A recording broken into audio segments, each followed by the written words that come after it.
se encuentra en Marcos capítulo 7, del verso 24 al 30. Pero yo me voy a enfocar en Mateo. Así que así dice la palabra de Dios, hermano. Evangelio de Mateo, el capítulo 15, versículo 21.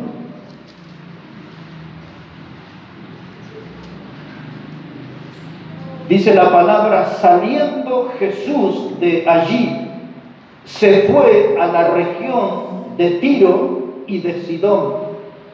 Y he aquí una mujer cananea que había salido de aquella región, clamaba diciéndole: Hijo de David, ten misericordia de mí. Mi hija es gravemente atormentada por un demonio.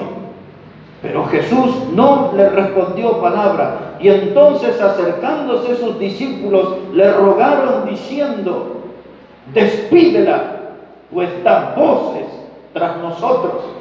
Y él respondiendo dijo: no soy enviado, sino a las ovejas perdidas de la casa de Israel. Y entonces ella vino y se postró ante él, diciendo: Señor, socórreme. Respondiendo él dijo: no está bien tomar el pan de los hijos y echarlo a los perrillos.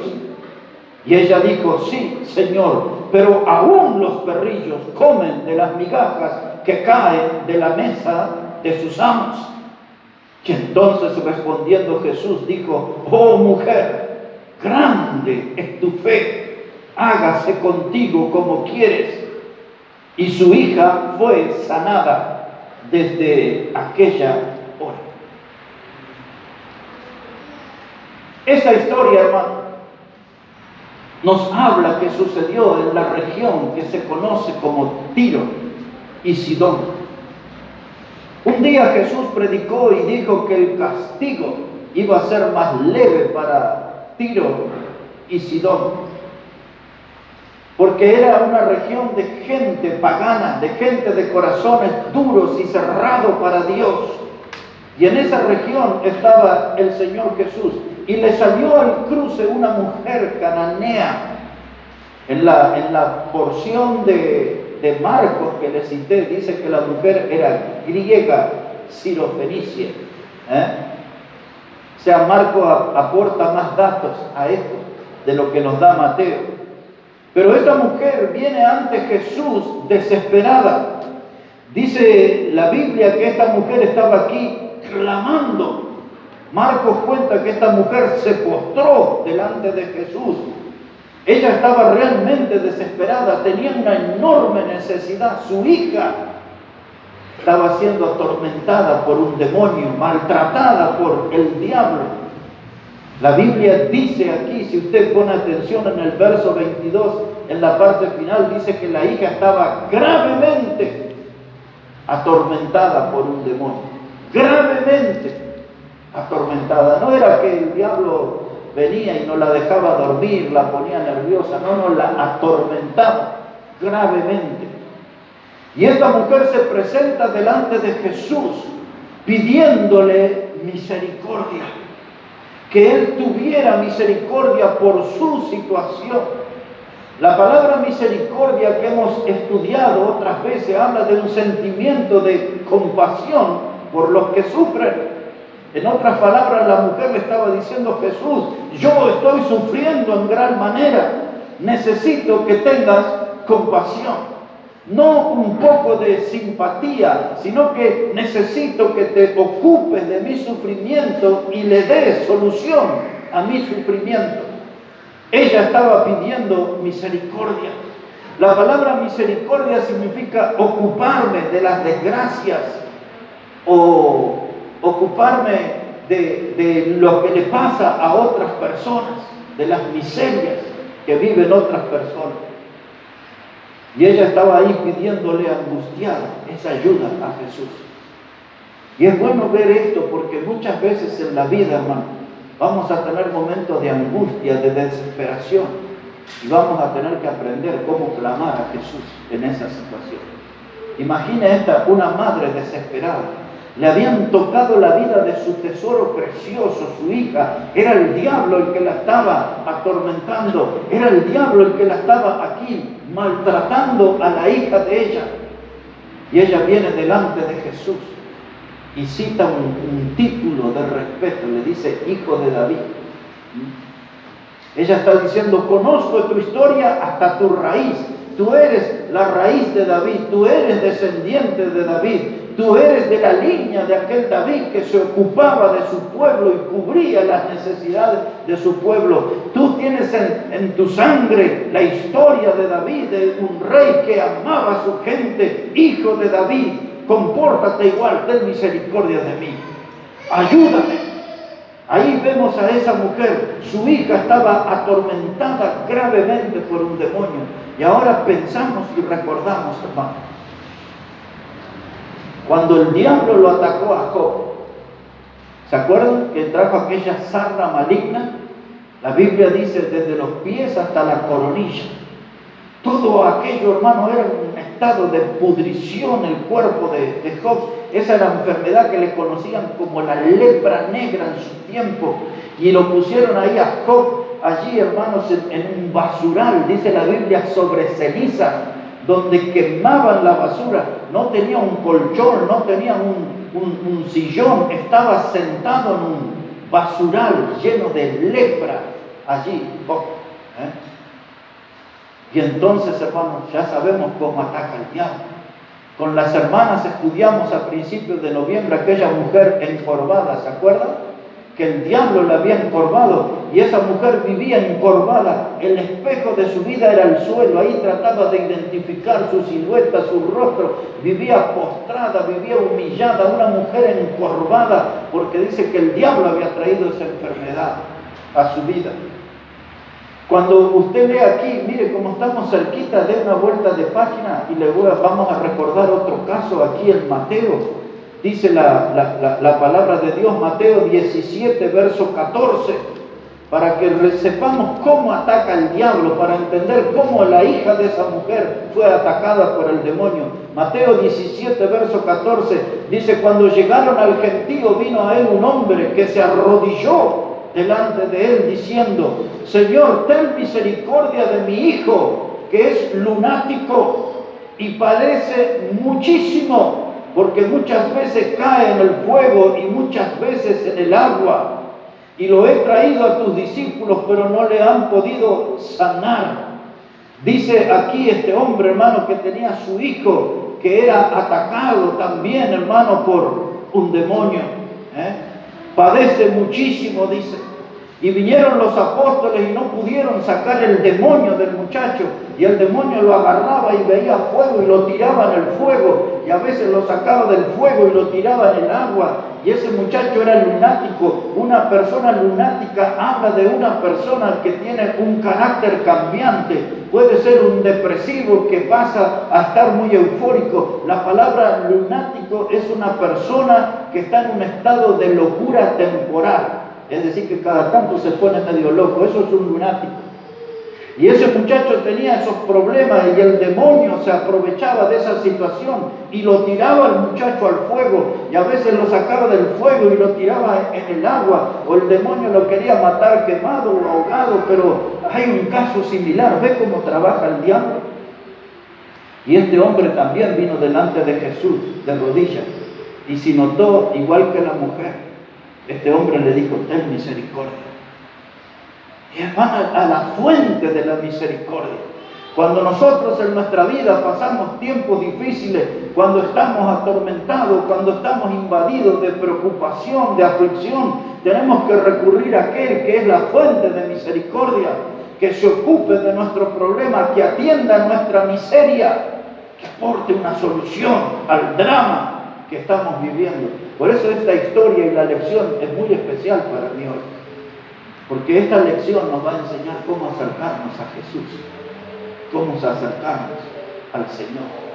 Pero yo también recuerdo cuando vino delante de Jesús y vimos con las hermanas estudiando también a la mujer que 12 años padeció flujo de sangre, ¿se acuerdan? Y vino y tocó el manto.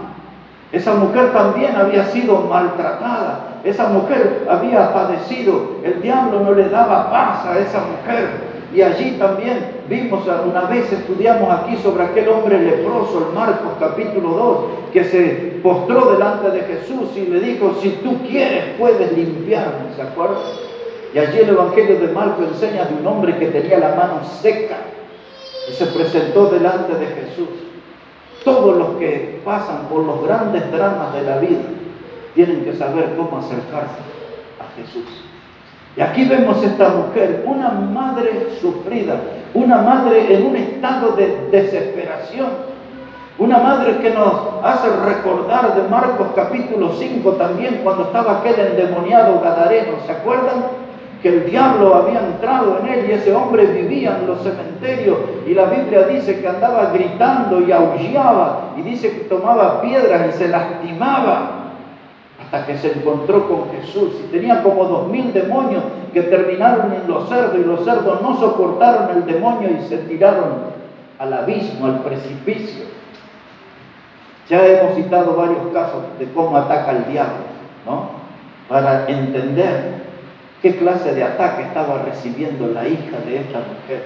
Era atormentada gravemente por un demonio. Estaba sufriendo, hermanos, y ella había oído. Eso dice, no lo dice Mateo, esto lo dice Marcos en el capítulo 7. Marcos agrega este detalle, que esta mujer había oído acerca de Jesús. Y cuando ella escuchó de los milagros que hacía Jesús y de la clase de amor que tenía Jesús, ella se movilizó, y esa con la fe y con la esperanza que Jesús iba a tener una solución para el problema de su hija. Y ella lo buscó a Jesús y se encontró con él y le mostró su confianza. Pero mire allí, hermanos, cómo le respondió Jesús. Mire cómo dice la palabra en Mateo 15 que hemos leído, verso 24. Dice la palabra que él respondiendo dijo: no soy enviado sino a las ovejas perdidas de la casa de Israel. Esta mujer no era judía, por lo tanto no iba a haber bendición para ella. Dice Jesús: mujer, ¿no has oído a Juan el Bautista predicar diciendo el reino de los cielos se ha acercado, arrepentidos? Y la gente venía al río Jordán y se bautizaba y confesaba sus pecados, porque hacía 400 años, hermanos, 400 años que Dios no hablaba al pueblo por causa de su rebeldía y de su pecado. 400 años que Israel no recibió un solo texto de la Biblia, un solo mensaje de Dios. Y apareció Juan el Bautista del desierto, rompiendo el silencio de Dios y empezando a preparar los caminos para el Señor, y le gritaba a las multitudes: arrepentidos, el reino de los cielos se ha acercado. Y la gente de Israel se bautizaba, porque el Señor vino para el pueblo de Israel. Por lo tanto, esta mujer no podía disfrutar de ese beneficio, porque ella no era judía, era cananea, era sirofenicia, dice también la Biblia. Y entonces Jesús le responde de ese modo, le dice: no soy enviado sino a las ovejas perdidas de la casa de Israel. No puedo hacer nada por ti, mujer. Pero yo quiero que ustedes y yo aprendamos esta mañana que esta mujer tenía una llave muy especial, que se llamaba esperanza. Ella no se iba a conformar con esa respuesta de Jesús. Jesús le estaba diciendo la verdad. Él vino para su pueblo. Él vino a traer bendición a su pueblo. Pero la mujer no se iba a conformar con esa respuesta. Esa mujer tenía esa llave que se llama esperanza. Y ella, hermano, a mí me hace pensar, porque todo este mensaje me ha hecho pasear por casi toda la Biblia. Al mencionarle recién del gadareno, del lunático, del leproso, del que tenía la mano seca, todo lo que le he nombrado. También esto me hace acordar en Génesis 32, 26, cuando Jacob en una madrugada peleó con el ángel de Jehová. Y en esa lucha, como ya estaba amaneciendo, allí el ángel de Jehová le decía a Jacob que lo suelte. Y entonces Jacob no quería soltarlo, y el ángel de Jehová le tocó aquí en el costado de la lucha. Y entonces Jacob igual no le soltó. Y le dijo estas palabras: no te soltaré, sino me bendices. Y cuando yo vengo delante de Dios, Yo tengo que venir con esa fe y con esa actitud. Dios, no voy a salir de tu presencia hasta que me des una respuesta a lo que estoy pidiendo. Yo tengo una necesidad urgente, como Jacob, no te dejaré si no me bendices. No voy a abandonar mi vida de oración hasta que no tenga respuesta a mi petición. Tenemos que aprender a hablar así con Dios. Tenemos que aprender a demostrarle cuánta fe tenemos en Él. Jesús dijo, yo vine para las ovejas perdidas de la casa de Israel. Y esta señora le habrá dicho, no me conforma esa respuesta. No me satisface esa respuesta. Yo necesito algo más. No me puedo volver derrotada a mi casa. No me puedo volver sin la solución para el problema que está viviendo mi hija. Yo necesito, Señor, una respuesta. Y ahora mire cómo dice el texto, verso 26 dice, respondiendo él dijo, no está bien tomar el pan de los hijos y echarlo a los perrillos. Escuche eso. Dice Jesús, no está bien tomar el pan de los hijos. Él está diciendo, yo vine para los judíos, yo vine para la nación de Israel. Ellos son mis hijos, ellos son mi pueblo. No está bien que yo saque cosas de ellos y le dé a los paganos. No está bien que yo saque cosas de ellas y lo dé a los gentiles. Y Jesús usó una expresión fuerte. No era la más fuerte, pero era la segunda. Le dijo, no le puedo dar a los perrillos. Entiéndalo bien, la estaba tratando de perra a la mujer. Entiéndalo bien. Ahora, el perro, en la cultura judía, es una bestia inmunda. Los judíos no tenían el cariño y el amor que nosotros tenemos por los perros. En la cultura de ellos, el perro era una bestia carroñera. El perro era un portador de bacterias y de enfermedades, porque el perro comía de cadáveres, de cosas muertas, como pasó en el Antiguo Testamento. ¿Se acuerdan cuando comieron a Jezabel y lo comieron a Nabot? Y así los perros comían personas y entonces en sus labios llevaban sus bacterias, sus enfermedades, y los judíos decían, tienen que vivir fuera de la ciudad, son bestias inmundas, carroñeras. Y los judíos, para referirse a un gentil, cuando el judío se refería a alguien que no era judío, le decían, este es un perro. Y Jesús está usando esa expresión. Pero dicen los historiadores que para ese tiempo los romanos habían empezado a traer unos perritos chiquititos, unos salchichitas o coliches, no sé cómo se llaman, algunos perritos chiquititos, y ya en esa zona lo estaban empezando a usar como mascota. Pero no el perro grande, ese no, era inmundo. Y entonces el Señor está usando eso, y en la mesa de esas generales romanos, gobernadores romanos, los perros comían de las migajas. Y el Señor le dice, yo no le puedo sacar a los hijos para darle a los perros. Y esta mujer, como era llena de fe y de esperanza y estaba segura que Jesús tenía una solución para su problema, ella le dijo, Señor, pero aún los perrillos comen de la mesa de sus amos. ¿Sabe lo que le estaba diciendo esa mujer? Le dice, Señor, yo estoy frente a ti porque yo quiero que tú seas mi amo. Yo estoy frente a ti porque yo quiero empezar a seguirte. Yo he venido aquí frente a ti porque quiero que tú seas mi Señor, mi gobernador. Yo quiero que tú seas mi amo. Y si no me vas a dar la comida porque soy una perra pecadora, lo entiendo, pero dame las migajas, porque una migaja es suficiente para solucionar todo mi problema. Me conformo con una migaja. No te estoy pidiendo que me des el pan de tus hijos, una migaja nada más, y eso es suficiente para solucionar mi problema. Por eso yo creo que Jesús abrió grandes sus ojos y le dijo, mujer, qué grande que es tu fe. Qué lindo, hermano, poder acercarnos a Jesús, poder acercarnos a Dios y que Dios nos diga qué grande que es tu fe.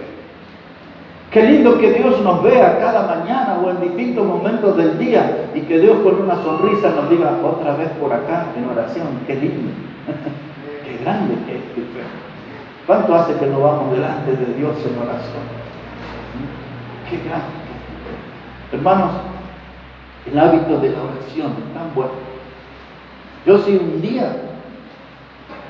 hay un día que yo no oro por alguno de ustedes, es porque ese día no he orado. Pero todos los días de mi vida, yo oro por cada uno de ustedes. Y oro por la gente que fue nuestra aquí y hoy están allá en Bolivia. Yo oro cada día por Olga y por Eloy.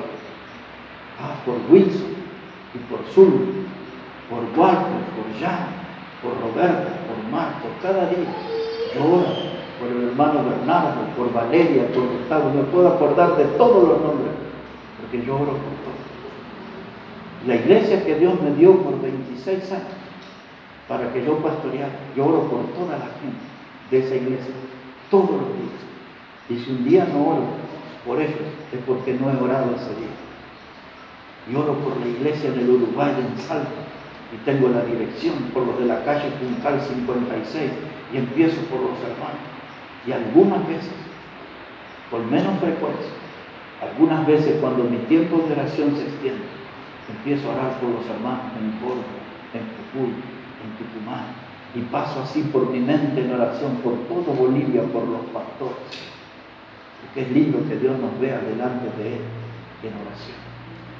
Qué lindo que escuchar la voz de Dios, como dijo Jesús: mujer, qué grande que es tu fe, qué grande que es su fe. Pero mire, aquí hay dos actitudes que yo quiero que no se nos pierdan de vista. La primera es la de los apóstoles. Mírenla conmigo, por favor, ahí. Dice la palabra aquí en capítulo 15, ya lo hemos leído ahí, versículo 23, disculpen. Verso 23 dice: pero Jesús no le respondió palabra. Y entonces, acercándose sus discípulos, le rogaron diciendo: despídela, pues da voces tras nosotros. Mire, hermano, a veces los hijos de Dios se comportan mal. A mí me lo han hecho muchas veces me lo han hecho. Principalmente cuando estaba hablando con los borrachos. Me han hecho los hermanos en distintos lugares. Vamos, ya deje, pastor, eso ya, si no entiende, no ve que está muy borracho, deje ya al drogadicto, ¿para qué le va a hablar? Déjelo, ya molesta, ya. Y cuando le trajeron los niños a Jesús, ¿se acuerdan? Y los apóstoles lo hicieron sacar corriendo a los niños. Serían como los maratonistas de nuestra iglesia, los niños que andan corriendo acá. Y y el Señor dice: tranquilo, dejad a los niños venir a mí, no se lo impidáis, porque de ellos es el reino de los cielos. No tenemos que ser como esos apóstoles en esos momentos, que andaban ahí: despídela, vamos ya, libérate del problema. Vamos, saca a esos niños que son ruidosos, son molestos, vamos por allá, con los juguetes. No, hermano, cuando la gente tiene problemas, ustedes y yo tenemos que atender el problema. Y tenemos que orientar a esa persona a Jesús, porque el Señor Jesús le va a dar la solución definitiva a su problema. A la gente hay que atenderla, a las almas afligidas, a las almas dolidas, a las almas que están profundamente lastimadas. Hay que dedicarle tiempo, hay que atenderlas, hay que escuchar su sufrimiento y hay que acompañarles en el sufrimiento. No tenemos que ser como los apóstoles, que querían liberarse del problema. La primera actitud. La segunda que quiero que note está en la mujer. Miren lo que le dice la mujer aquí. Obsérvelo conmigo otra vez. Verso 25. Entonces ella vino y se postró ante él diciendo: Señor, socórreme. Ahí está, gritando: Señor, socórreme. Eres mi última esperanza. ¿Sabe qué, hermano? Esa expresión, socórreme, me suena aquel grito de Pedro cuando se estaba hundiendo en el lago. Jesús le dijo: camina sobre las aguas, y él caminó un par de pasos y comenzó a hundirse y decía: Señor, socórreme que me ahogo, socórreme. Ahí está la voz: socórreme. ¿Sabe qué me hace acordar esa voz? Socórreme. Aquel hombre ciego que estaba tirado al costado del camino, se llamaba Bartimeo. Su historia está en Marcos capítulo 10. Marcos cuenta todas estas historias. Marcos 10, verso 46 en adelante. Bartimeo estaba allí postergado, marginado, abandonado al costado del camino, y pasó Jesús en medio de la multitud y él se dio cuenta que era Jesús. Era ciego, pero él podía notar la presencia de Jesús y comenzó a gritar Bartimeo: Hijo de David, ten misericordia de mí. ¿Sabe qué hacía la gente? Cállate, cállate, que querían callar al pobre Bartimeo. Pero él más fuerte gritaba: Hijo de David, ten misericordia de mí. Hasta que de pronto alguien se acercó al ciego y le dijo: ven, te llamo. Porque el Señor siempre está mirando todo lo que ve. Y le dijeron: ven, te llamo. Y Jesús le dijo: ¿qué quieres que te haga? Y le dio la vista. Y le dio la vista. Y dice allí que Bartimeo caminó con él todo el resto del camino. Todo el resto de su vida la dedicó para seguir y para servir al Señor Jesucristo. Bartimeo también gritaba por socorro. Hay otros que quisieron callarlo. Esto me hace acordar a aquel varón macedonio que cuenta allí en el libro de los Hechos. Dice Pablo que vio en la visión el varón macedonio que gritaba: pásanos a ayudar, pásanos a ayudar, socórranos. Y dice Pablo: rápidamente entendimos que nos llamaba para que les anunciásemos el Evangelio. Hermanos, tenemos que afinar nuestro oído para escuchar los gritos desesperados de la gente que sufre, de los que necesitan encontrarse con Jesús. Hay muchos que están pidiendo auxilio, muchos están pidiendo socorro, y la iglesia es la que tiene que atender esos problemas. La iglesia es la que tiene que ayudar en medio de esas necesidades.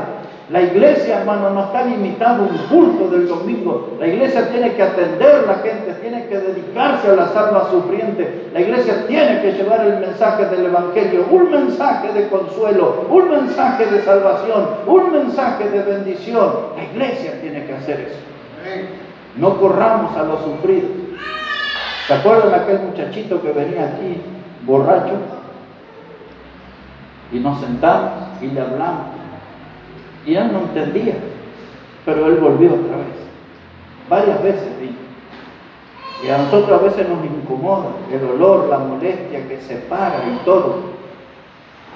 Pero no debemos incomodarnos, debemos atender a la santa.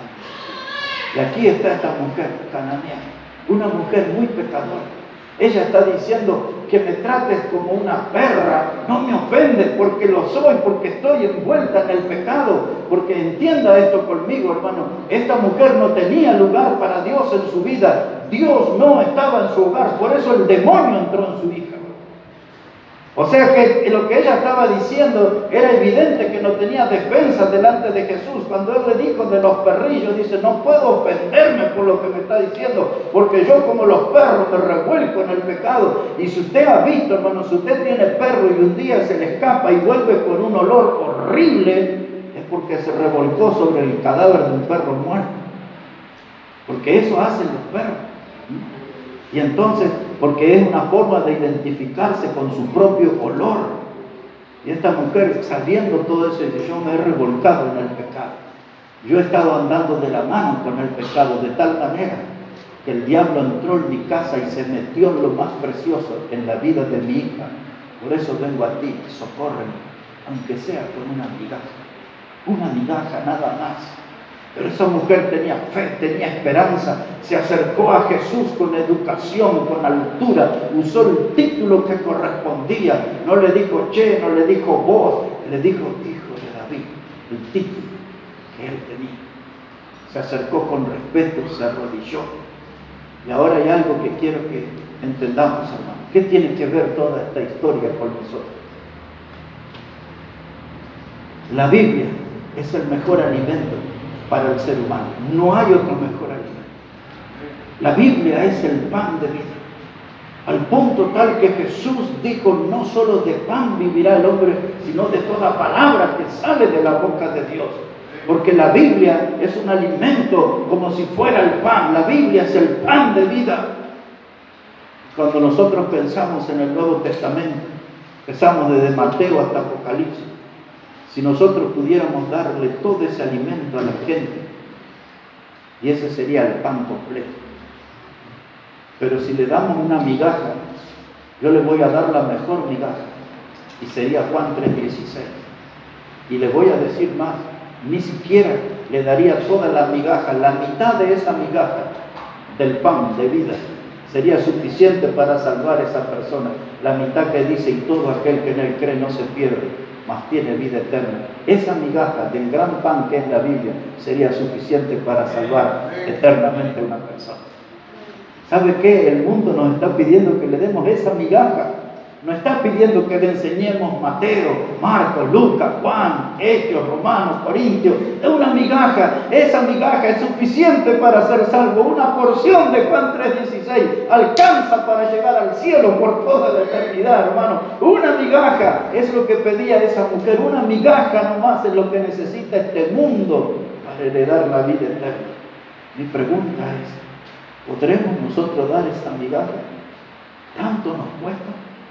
Pero hay un detalle que quiero darles para terminar.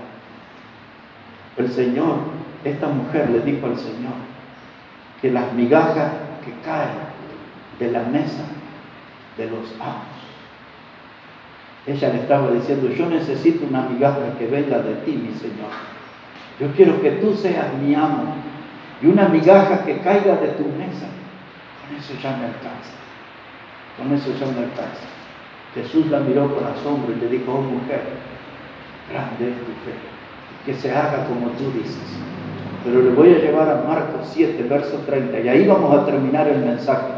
El Marcos 7:30 dice Marcos algo que Mateo no nos contó, pero miren qué bueno, dice ahí Marcos el capítulo 7, versículo 30, Evangelio de Marcos el capítulo 7 y el versículo 30. Dice la palabra de Dios allí. Les leo versículo 29 también. Dice, entonces le dijo, por esta palabra ve, y el demonio ha salido de tu hija. Y cuando llegó ella a su casa, halló que el demonio había salido y la hija acostada en la cama. Diría el paraguayo, tranquilo papá, tranquilita estaba allí. Ya no estaba el demonio, estaba la obra de Dios hecha en la vida de esa chica.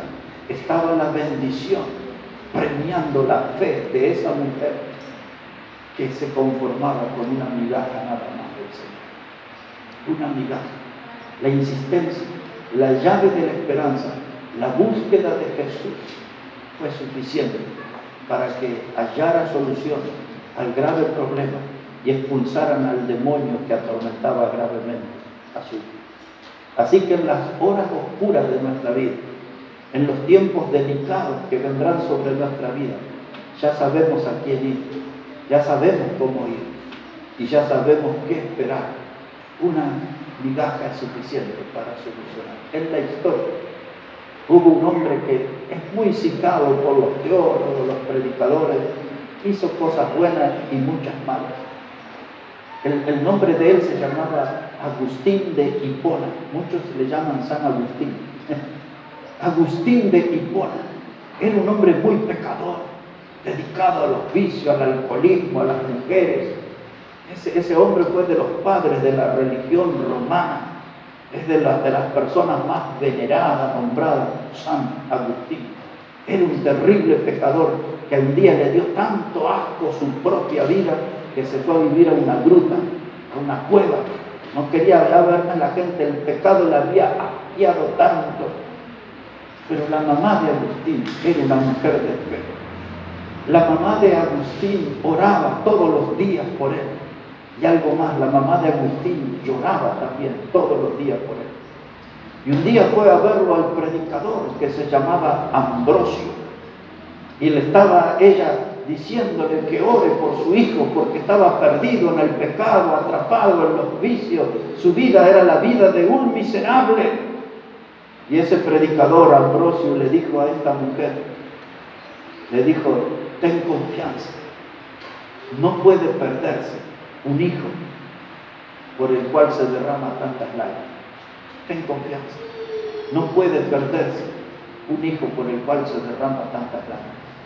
Y a veces cuando las cosas nos superan, vamos a tener que orar hasta las lágrimas. Y cuando Dios ve esas lágrimas, lágrimas cristalinas, sinceras, salidas del corazón, por el dolor de algo que pasa en nuestra vida. Eso conmueve el corazón de Dios y eso mueve la mano de Dios a nuestro favor. Donde hay oración regadas con lágrimas, va a haber siempre una respuesta de Dios. Acerquémonos a Dios, orando al Señor, que podamos oír esas preciosas palabras: oh mujer, oh varón, cuán grande es tu fe, que se haga como tú quieres. El Señor complaciente en respuesta a una gran demostración de fe. Una migaja es lo que necesitamos para solucionar los problemas. Una migaja, una pequeña porción de la Biblia es suficiente para salvar a un pecador eternamente. Así que no espere a aprender toda la Biblia para predicar. Una migaja puede salvar al más vil pecador y salvarlo eternamente. Bueno, que Dios bendiga su palabra en este día.